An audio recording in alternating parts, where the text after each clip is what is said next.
March 10th, 1899, Volume 2. The Lord shows her many chastisements. As I was in my usual state, my always lovable Jesus made himself seen, all embittered and afflicted, and he told me, "My daughter, my justice has grown too heavy, and the offenses I receive from men are so many that I can no longer sustain them. So the scythe of death is about to harvest much, suddenly and by means of diseases.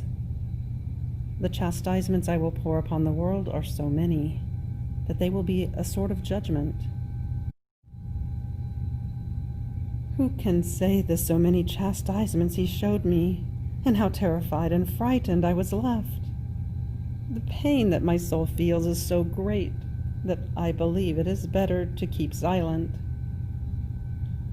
But I continue because obedience wants it so. I seemed to see streets filled with human flesh, and blood inundating the ground, and cities besieged by enemies who spared not even children. They seemed to be like many furies come out of hell. They respected neither churches nor priests. The Lord seemed to send a chastisement from heaven. What it is, I don't know. It just seemed to me that we will all receive a mortal blow, and some will be victims of death. Others will recover. I also seem to see plants withered, and many other troubles which are to come over the harvests. Oh God, what pain to see these things, and to be forced to manifest them. Oh Lord, placate yourself. I hope that your blood and your wounds will be our remedy. Or rather, pour the chastisements upon this sinner, for I deserve them. Or otherwise take me, and then you will be free to do whatever you want. But as long as I live, I will do everything I can to oppose it."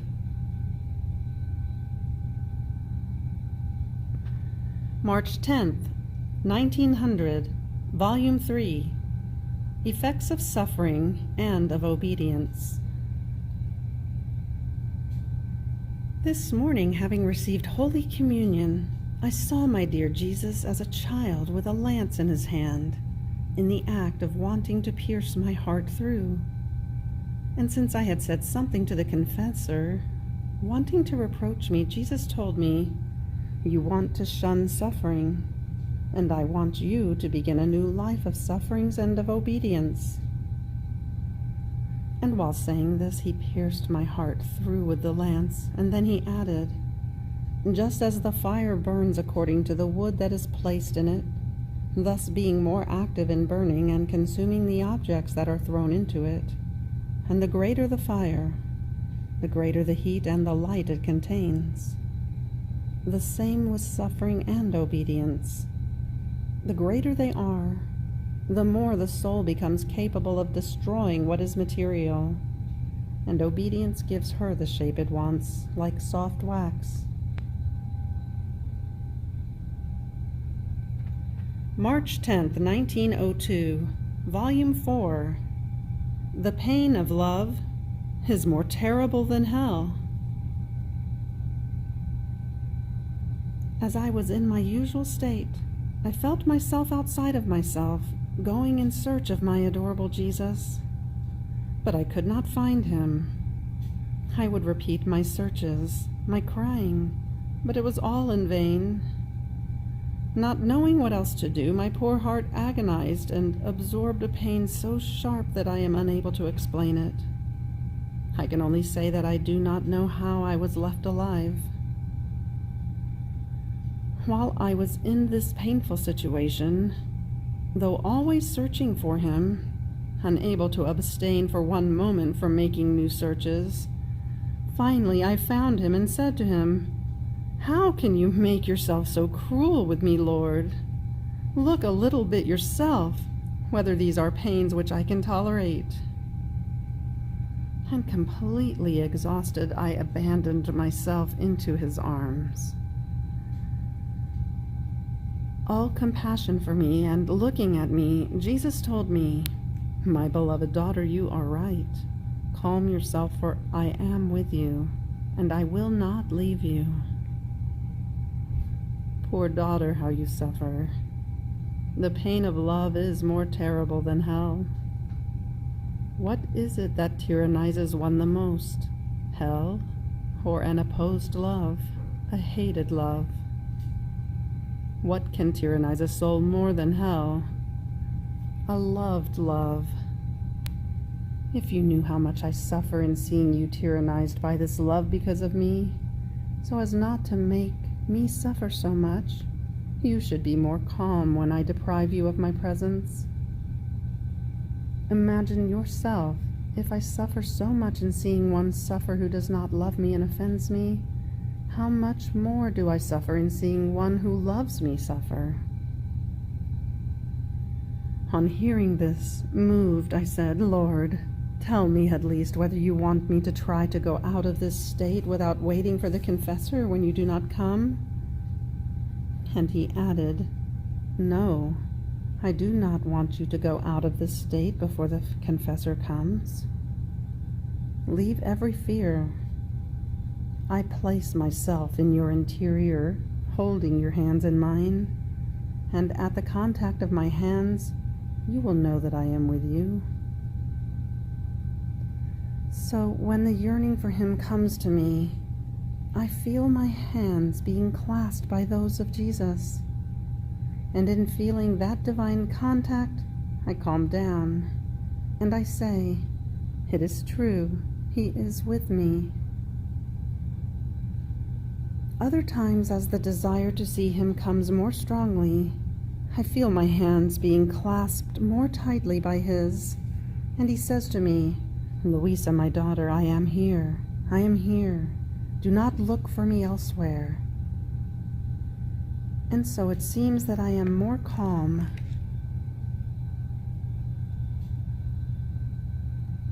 March 10th, 1909, Volume 9.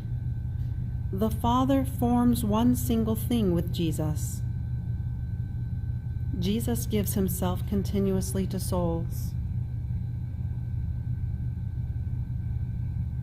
Continuing in my usual state, I found myself outside of myself with baby Jesus in my arms, and I said to him, Tell me, my little pretty one, what does the Father do? And he, The Father forms one single thing with me. Therefore, whatever the Father does, I do.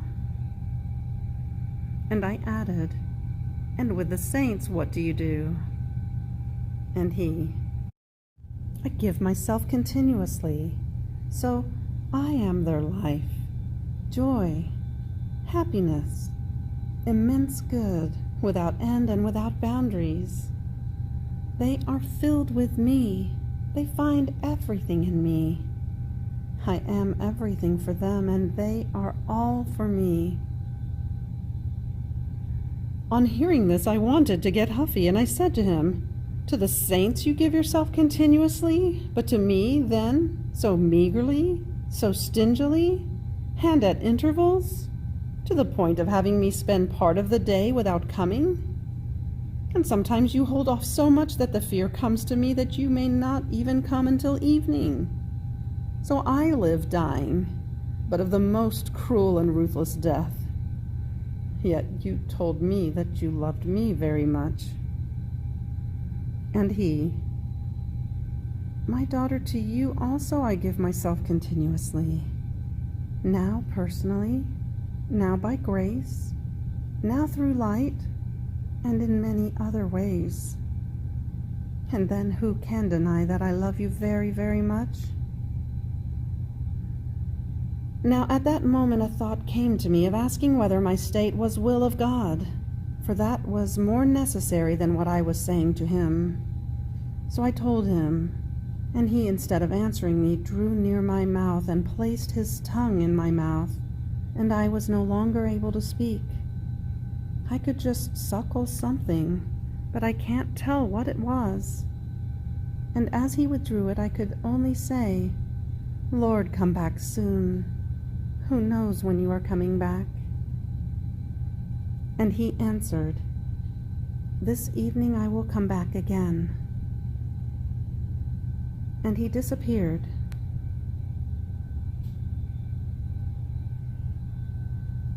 March 10th, 1922, Volume 14, Universal Effects Produced by the Acts Done in the Divine Will. One who lives in the divine will is queen of all. I was doing the hours of the Passion, and according to my usual way, I was pouring myself into the holy will of God, offering them for the good of all.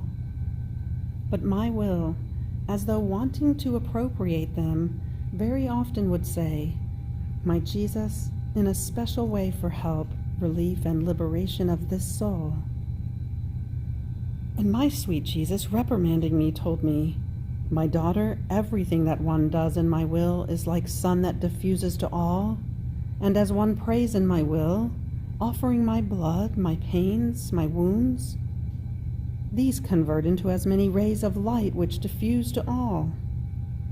They descend rapidly into the deepest prison of purgatory, and turn their pains and darkness into light. Therefore it can be the same for everyone, and if there may be a difference, it can never be on the part of the one who gives, but of those who receive, according to the dispositions of each one. It happens as to the sun, which gives light to all equally. It hits and warms one point of the earth just as any other. But who profits from this? Those who work. Which land produces fruit?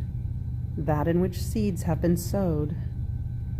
Any other land, in spite of the light of the sun, remains infertile. Therefore distinctions do not exist in my will. By itself it runs, it diffuses, and wants to give itself to all. Whoever wants can take of it. I remained afflicted on hearing this, and Jesus added, "Ah, you would like to act like the sun if it wanted to concentrate its light and its heat in one point more strongly, to be able to warm it and illuminate it so much as to convert that point into the sun itself, while it continues its regular course over all other things." And I, yes, it's exactly this. It is the weight of gratitude that pushes me to this. Jesus smiled in hearing me, and he continued, "If this is the case, then go ahead and do it. But you must know that since my will dominates everything, is everywhere, sustains everyone, is known in heaven, on earth, and even by demons, there is no one who can oppose it. In the same way, the soul who does my will must dominate everything, be everywhere, sustain everything, and I want her to be known by all. And I, my love, I am known by no one. And he, how is it? You are known by no one? All angels and saints know you, one by one, and they anxiously await your operating in my will, like a divine note, and the most harmonious one, which flows over everything they have done in life, to give them greater splendor and contentment. All purging souls know you, as they feel over themselves the continuous refreshment that the working in my will brings. The demons know you from the power of my will which they feel in you. And if the earth does not know you for now, it will know you later on.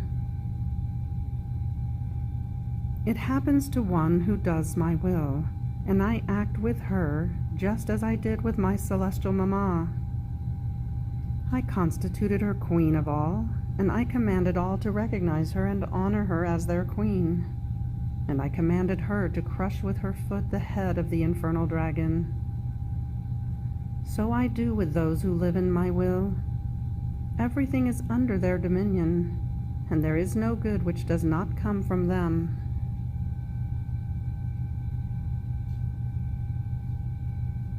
March 10th, 1927, Volume 21, how in creation God gave the rights to possess the kingdom of the divine will. I was following the acts of the supreme volition in the creation according to my usual way, and as I arrived at the point when God issued the creation of man, I united myself with the first perfect acts that Adam did when he was created, in order to start together with him, and to continue there where he stopped loving him and adoring him when he sinned, with that perfection with which he had started, in the unity of the supreme Fiat.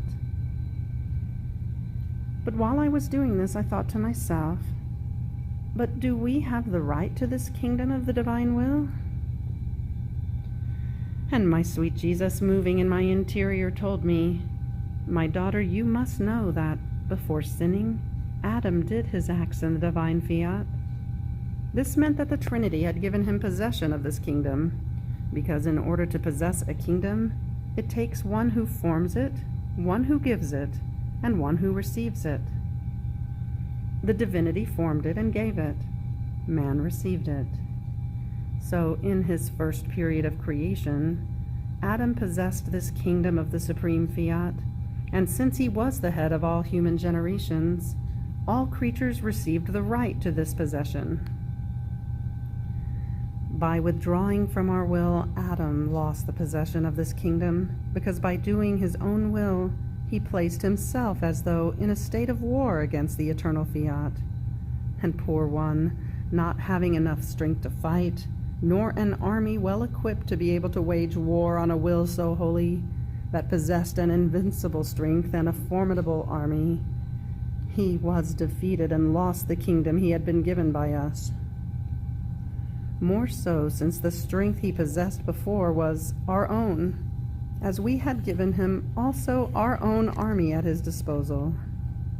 But as he sinned, the strength returned to our source, and the army withdrew from him, placing itself at our disposal. However, all this did not take away from his descendants the rights to reconquer the kingdom of my will. It happens as to a king who loses his kingdom in war. Can there not be the chance that one of his children, with another war, may reunite the kingdom of his father that once was his? More so, since I, divine conqueror, came upon earth to make up for the losses of man, and finding anyone who would receive this kingdom, I would give him back the strength, placing my army at his disposal once again, in order to maintain its order, its decorum, its glory. And what is this army? It is the whole creation, in which more than a marvelous and formidable army, the life of my will is bilocated in each created thing, in order to maintain the life of this kingdom. Only if man saw the whole invincible army of creation disappear, then would he lose the hope to possess the kingdom again. Then could one say, God has withdrawn his will from the face of the earth, that vivified it, embellished it, and enriched it. There is no more hope that the kingdom may be in our possession. But as long as creation exists, it is a matter of time in order to find those who want to receive the kingdom. And besides, if there were no hope to possess this kingdom of the divine Fiat, it would not have been necessary that I manifest to you so many knowledges about it, either its will that wants to reign, or its sorrow because it does not reign. When something cannot be realized, it is useless to talk about it.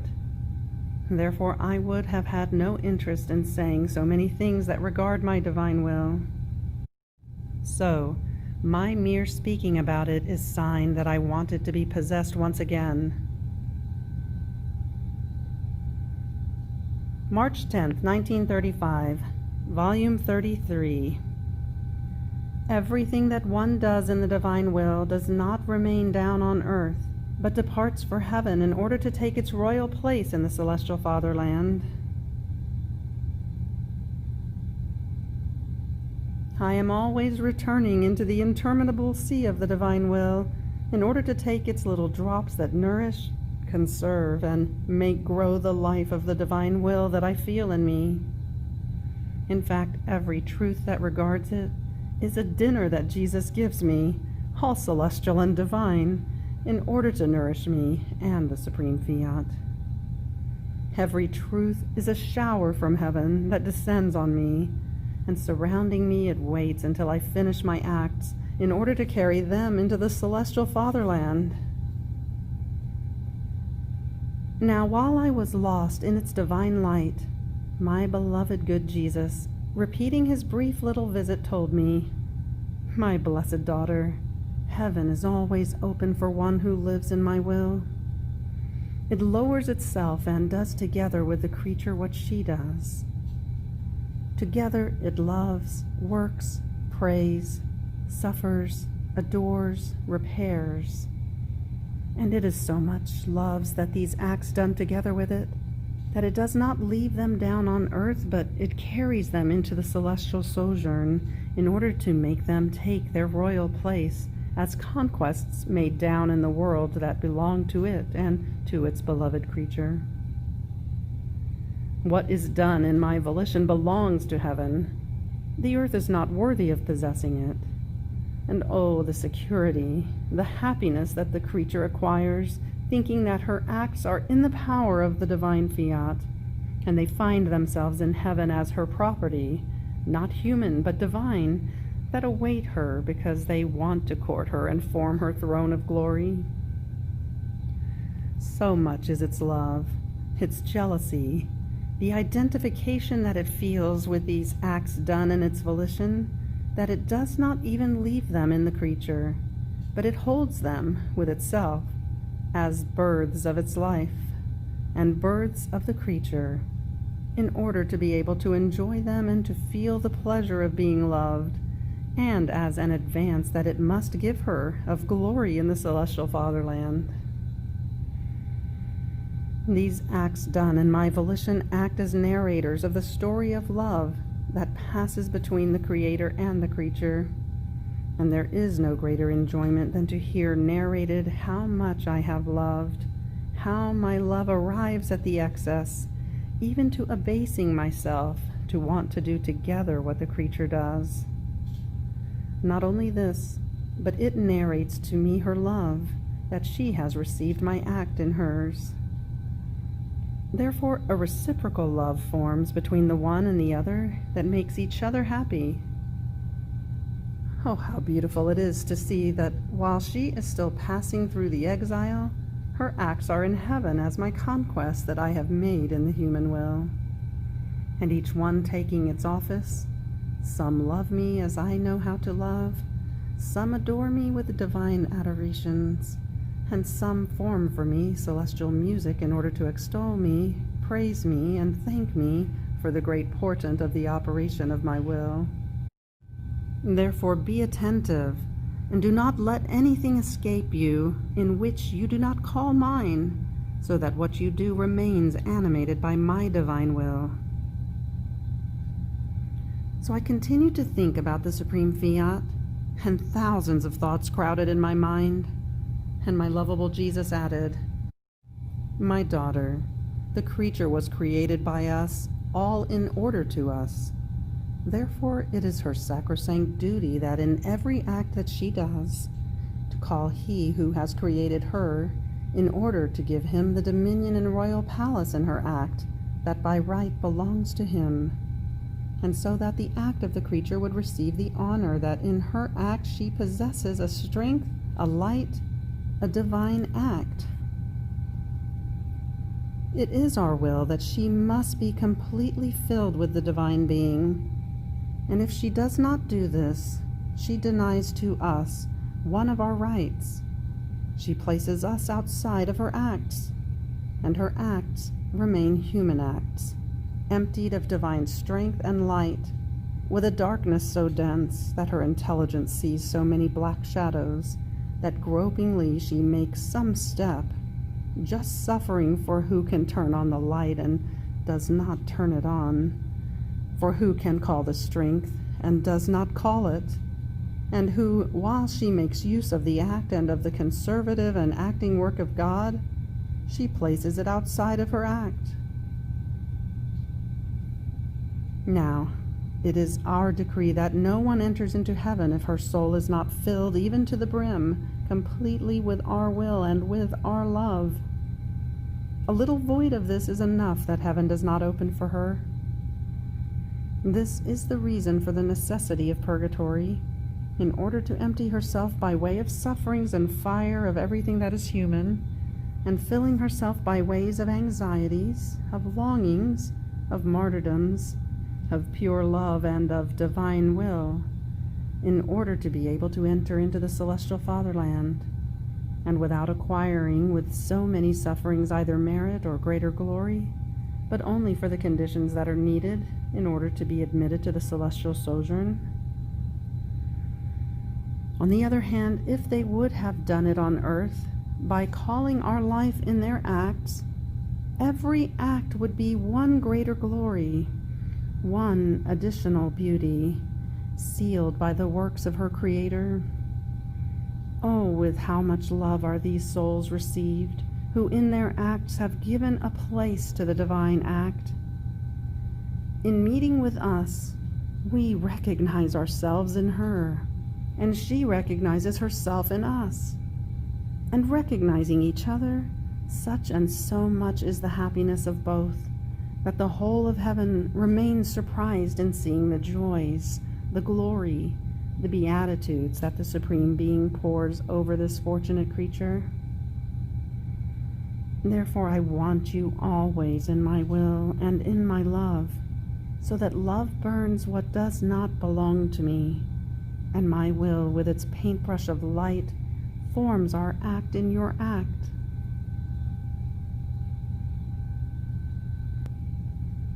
End of March 10th. Fiat.